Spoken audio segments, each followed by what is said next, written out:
接笔的地方有一个真的像 M 的形状，但是是微微的。对我就是在唬烂你。想要知道更多关于我们的事情，请记得订阅这个频道，开启小铃铛。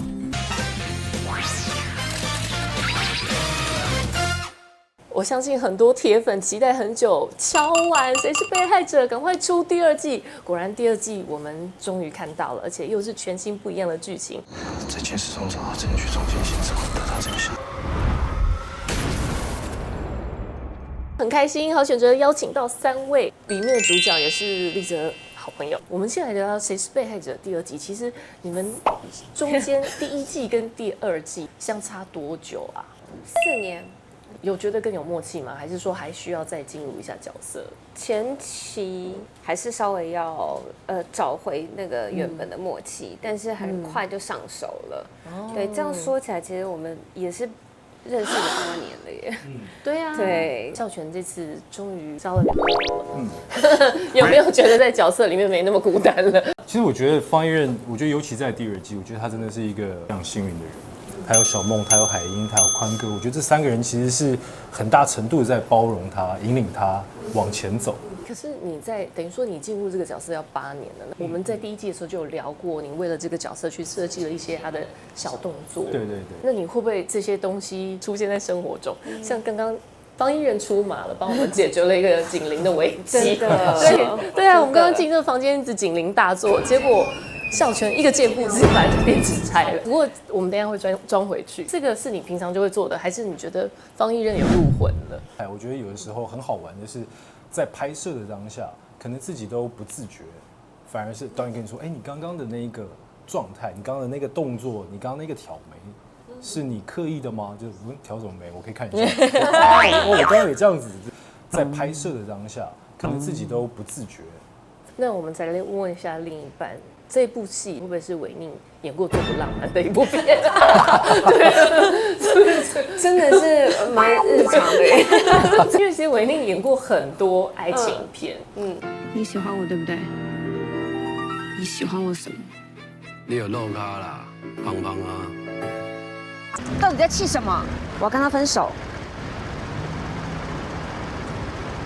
这部片好像几乎酸甜苦辣只有一种。我们2个角色设定。可能真的不是大家一般认知的那种，就是他们热恋，他们2个人在一起就是日常，真的是日常生活，然后他们很互补，然后他们在彼此身上找到那份安心跟安全感。我觉得不只是跟方一任、跟小梦那个角色，我们3个人都是，因为我们各自在彼此身上都找到那份安全感，所以我们才组成了一个家。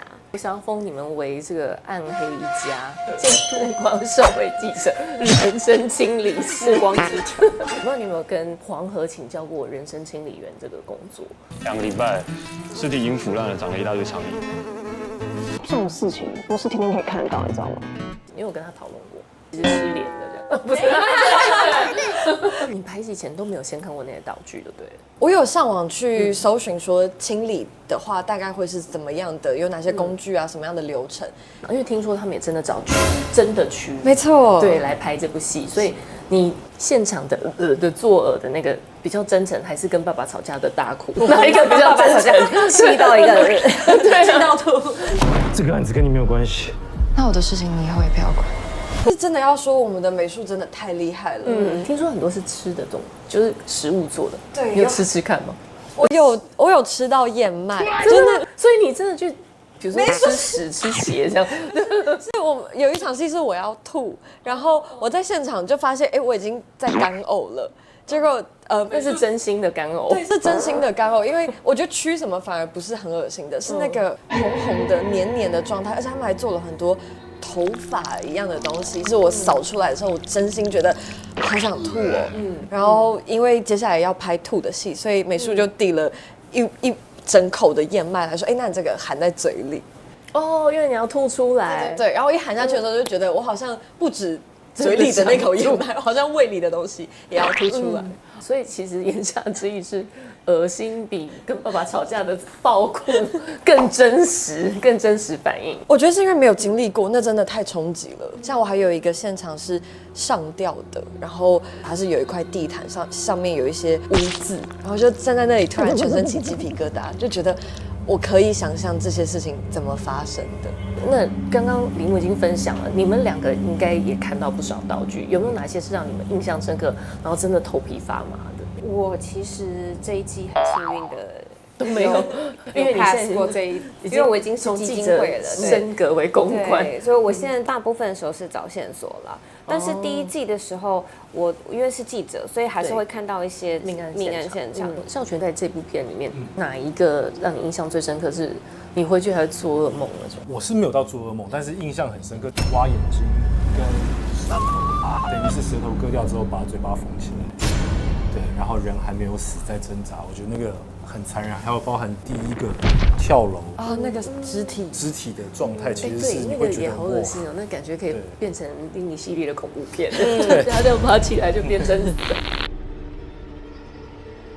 这次谁是被害者跟第一季讨论的话题也不太一样。第一季我们讨论有很多社会议题，但第2季又更加私人了。说我们讲的是叛逆期。身为爸爸，你有没有先体验到怎么办？以后要怎么面对他们？我自己的叛逆期让我自己其实也是印象深刻。当然不是说我做了多夸张的事情，而是那是我人生的一部分。你现在有最后悔的一部分吗？现在再回去看，我是绝对不后悔的，因为那是很好的经历。就是现在在叫我犯一模一样的错误，我可能再也没有机会。好想知道什么错误？就是对。有偷公车吗？公车太大了，很难偷。那李木呢？你的叛逆期有没有像小萌这个角色，有跟家人曾经有这样的冲突？小的时候，我觉得是沟通的方法吧，比较像呼应到戏里，就是也许有点像小梦跟方一任，我们都没有在听对方讲话，就是很迫切的想要讲出自己的意思，但这个沟通是无效的，一定要有过真的冲突才能够再跟到下一步。你们有没有在看剧本的时候印象深刻的桥段？我的话是方一任的记忆宫殿，我觉得那个拍摄手法非常有趣，有一种很像是动漫的真人版的那种感觉。我当时看剧本的时候，其实我真的，因为我们太多专有名词，大家都聚在一起，我们就很像是一个你知道讲解会，然后大家就是各种你讲你的，然后就是对，有的时候镜头在拍对方的时候，你在旁边本来很入戏，都瞬间会这样加油啊，你会很想要讲不下去了。我有几次跟那个孝全对戏的时候，他这整场就是他要说，我跟你讲这个是怎么样，这个是怎么样，然后他又要在他那个状态里的状态，对，然后他又一身汗，你知道吗？是真的觉得天哪，来了就给他一杯水好不好？你就很想在旁边帮他松筋，就说加油，你知道 round 3。所以孝全刚刚的一身汗是就是没有，我就是本来很会就很会流汗，是真的这个不是因为那场戏压力很大，因为我们在拍的时候其实天气不是太凉，蛮热的，我们的故事时空应该是冬天嘛，对，方一任有外套，还有包包，对。但我觉得这一季台词难的就在定跟俊谦身上，哦，对，他们的台词很多，很绕口，很多专有名词。其实我也蛮佩服苏慧伦的。上车，死者的指甲缝中找到一些皮屑，经过化验结果显示是你的。对啊，因为我对他的印象是歌手，结果我看了以后发现，他还真的蛮会演戏，而且就像你们讲的，他也好多专有名词。对啊，那你跟慧伦在对戏的时候有噗嗤一笑的瞬间吗？还是你一直听到 lemon tree 这样？他基本上是不太会 NG 的。真的哦，到后来我甚至会觉得，怎么有人可以这么强？没有问过。然后他在背的时候，我就会一直乱讲，心脏、肝脏什么的，就是一直闹他。然后 action 就是又不会错。这部片里面有很多客串的大咖，你们还有跟谁对戏的时候印象比较深刻？那你是蛮多跟俊谦的戏，对，现在出現蠻多劉太太。我係城寨福利委員會嘅副會長順優。我跟他對戲的時候，主要是因為他在裡面的腿是有問題的，然後他又很可愛，就是他在現場的時候都會讓氣氛變得很輕鬆。我是只有跟劉俊謙對到一場戲，但那場戲讓我印象很深刻，因為小夢頭髮比較亂一點，坐在現場的時候，他突然開始笑，說你的頭髮好亂哦，我就開始笑他的口音。想說一些漂亮的話哄你，但想來想去，最漂亮的只有你。帶大家玩一個有趣的遊戲，因為其實在劇裡面啊，曾经说过一句话，0这个字是大家没有办法仿的最困难的一个字。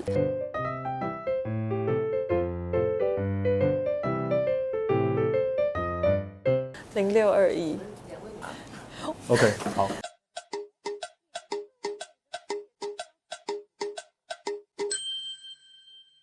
还是都我写。哎，可是谁是谁？其实我分不清楚。自己写完，不知道哪一个是。好，我们要请鉴识官出马喽。就是你。嘿，为什么？为什么？真的吗？真的是我吗？我觉得这个是李牧，然后这个应该是韦明。为什么？我吗？先跟我讲是不是好吗？不然我觉得我结果是错了，好丢脸。我看不出来耶，这是你的吗？对。哦，那我就可以继续往下讲。好，请说。就是因为刚刚那个0621，我特别看了，它上面可能有一点点像符号的东西，是它的这一笔画衔接的地方，它有一个凹槽，它很有可能是下笔跟收笔，这里有一个凹槽。就是它没有下笔跟收笔，它可能有习惯性的轻或者是重，所以我刚刚就仔细看了0621，它有一模一样的这个痕迹，虽然很圆，但是你可以看到它接笔的地方有一个像 M 的形状，但是是微微的。你太厉害了吧！对，我就是在唬烂。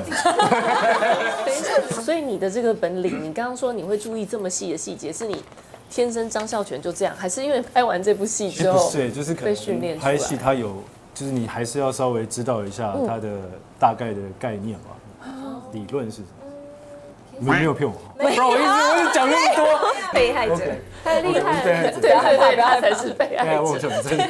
今天非常谢谢3位，谢谢。 Hello， 候选者的朋友，大家好，我是徐伟宁，我是李牧，我是张浩全，非常开心今天来这边，我们的《谁是被害者2》现正热映中6月21号 Netflix。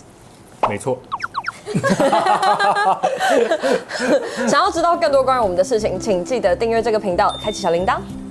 同时，对，别忘了订阅我们的频道，打开小铃铛就不会错过任何精彩内容，随时上架。我们下回再见。